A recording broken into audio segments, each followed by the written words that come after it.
پاکستان کی سیاست میں کچھ لوگ اقتدار کے ساتھ آتے ہیں اور اقتدار کے ساتھ ہی چلے جاتے ہیں۔ کچھ شخصیات وقت کے ساتھ اپنی اہمیت کھو دیتی ہیں، لیکن کچھ ایسے بھی ہوتے ہیں جو ہر دور میں، ہر بحران میں اور ہر بڑے فیصلے کے وقت سیاست کے مرکز میں موجود رہتے ہیں۔ مولانا فضل الرحمان بھی انہی شخصیات میں سے ایک ہیں۔ پچھلی 4 دہائیوں سے زیادہ عرصے سے وہ پاکستان کی سیاست کا حصہ ہیں۔ حکومتیں بدلیں، وزرائے اعظم بدلتے رہے، فوجی قیادتیں بدلتی رہیں، سیاسی اتحاد بنتے اور ٹوٹتے رہے، مگر مولانا فضل الرحمان کا کردار کسی نہ کسی شکل میں ہمیشہ برقرار رہا۔ بہت سے لوگ انہیں صرف ایک مذہبی جماعت کا سربراہ سمجھتے ہیں، لیکن ان کے حامی کہتے ہیں کہ ان کی اصل طاقت اسلام آباد کے ایوانوں میں نہیں، بلکہ ان کے مضبوط عوامی اور مذہبی نیٹ ورک میں ہے، جو خاص طور پر خیبر پختونخوا اور بلوچستان میں گہری جڑیں رکھتا ہے۔ یہی وجہ ہے کہ جب بھی ملک کسی بڑے سیاسی بحران سے گزرتا ہے تو مولانا فضل الرحمان کا نام دوبارہ سیاسی منظرنامے میں نمایاں ہو جاتا ہے۔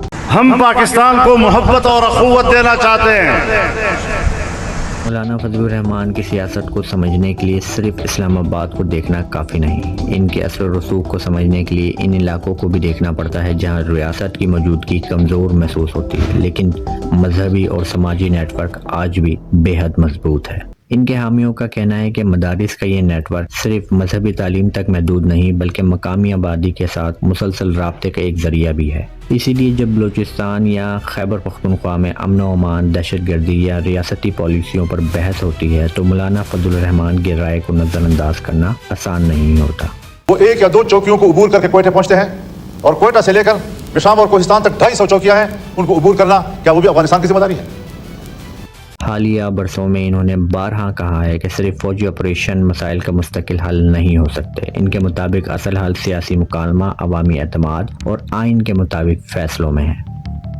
یہی موقف انہیں پاکستان کی موجودہ سیاست میں ایک منفرد مقام دیتا ہے۔ کچھ لوگ ان سے شدید اختلاف بھی کرتے ہیں، جبکہ کچھ انہیں وفاق اور مختلف سیاسی قوتوں کے درمیان رابطے کی ایک اہم کڑی سمجھتے ہیں۔ وقت گزرنے کے ساتھ مولانا فضل الرحمان کی سیاست بھی بدلتی رہی، کبھی وہ حکومت کا حصہ رہے، کبھی اپوزیشن کی قیادت کی، اور کئی مواقع پر مختلف سیاسی جماعتوں کے درمیان مذاکرات میں اہم کردار بھی ادا کیا۔ ان کے ناقدین اکثر انہیں مقامی سیاست کا ماہر قرار دیتے ہیں، لیکن حالیہ برسوں میں ان کا لہجہ پہلے سے کہیں زیادہ سخت دکھائی دیا ہے۔ خاص طور پر بلوچستان اور خیبر پختونخوا میں سیکیورٹی پالیسیوں پر انہوں نے کھل کر تنقید کی۔ ان کا موقف تھا کہ اگر عوام کو فیصلہ سازی سے دور رکھا جائے اور صرف طاقت کے ذریعے مسائل حل کرنے کی کوشش کی جائے تو بد اعتمادی مزید بڑھ سکتی ہے۔ میں الیکشن سے پہلے گیا، جمعیت علماء کا موقر وفد لے کر 1 ہفتے میں تمام معاملات حل کر کے آ گیا۔ پشتین میں ایک جلسے سے خطاب کرتے ہوئے انہوں نے کہا کہ بلوچستان کا مسئلہ صرف سیکیورٹی کا مسئلہ نہیں، بلکہ سیاسی، آئینی اور معاشی مسئلہ بھی ہے۔ ان کے مطابق جب تک مقامی لوگوں کو ان کے حقوق اور نمائندگی نہیں ملتی، دیر پا امن قائم نہیں ہو سکتا۔ بلوچستان کے عوام اور ان کے بچے وہاں کے وسائل کے مالک ہیں، خیبر پختونخوا کے عوام اور ان کے بچے وہاں کے وسائل کے مالک ہیں۔ اسی دوران ان کی تقاریر کا رخ اسٹیبلشمنٹ کے سیاسی کردار کی طرف بھی زیادہ واضح ہوتا گیا ہے۔ قصور کے جلسے میں انہوں نے براہ راست کہا کہ ریاستی اداروں کو اپنی آئینی حدود میں رہنا چاہیے اور سیاسی فیصلے عوام کے منتخب نمائندوں پر چھوڑ دینے چاہیے۔ یہ بیان ملک بھر میں بحث کا موضوع بن گیا۔ حکومت کی جانب سے سخت رد عمل آیا، جبکہ اپوزیشن کے مختلف حلقوں نے اسے سول بالادستی کے حق میں ایک مضبوط موقف قرار دیا۔ یہ وہ لمحہ تھا جب بہت سے مبصرین نے کہا کہ مولانا فضل الرحمان صرف ایک مذہبی یا روایتی سیاستدان نہیں رہے، بلکہ وہ آئینی اختیارات، پارلیمنٹ کی بالادستی اور جمہوری نظام کے بارے میں پہلے سے زیادہ واضح موقف اختیار کر چکے ہیں۔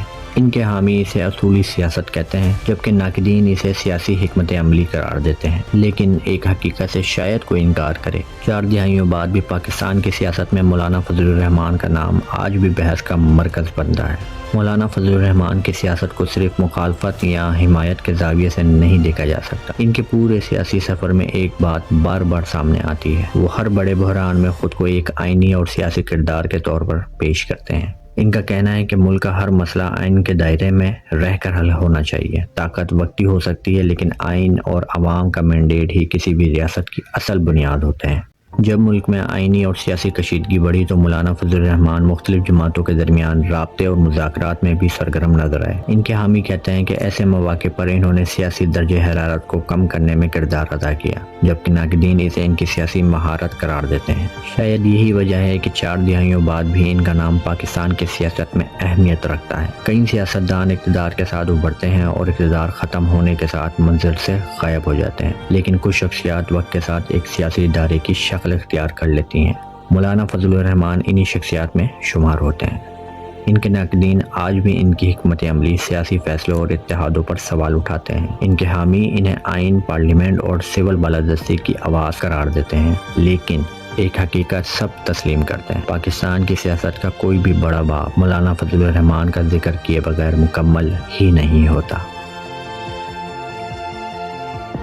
تاریخ ہر شخصیت کا فیصلہ اپنے انداز میں ہی کرتی ہے۔ یہ فیصلہ بھی تاریخ ہی کرے گی کہ مولانا فضل الرحمان ایک غیر معمولی سیاسی حکمت عملی رکھنے والا رہنما تھا یا محض حالات کے مطابق خود کو ڈھال لینے والے سیاستدان۔ لیکن ایک بات تو طے ہے، 4 دہائیوں سے پاکستان کی سیاست میں ان کی موجودگی ایک حقیقت ہے، اور یہی حقیقت انہیں اس سیاسی بساط کے سب سے تجربے کار کھلاڑیوں میں شامل کرتی ہے۔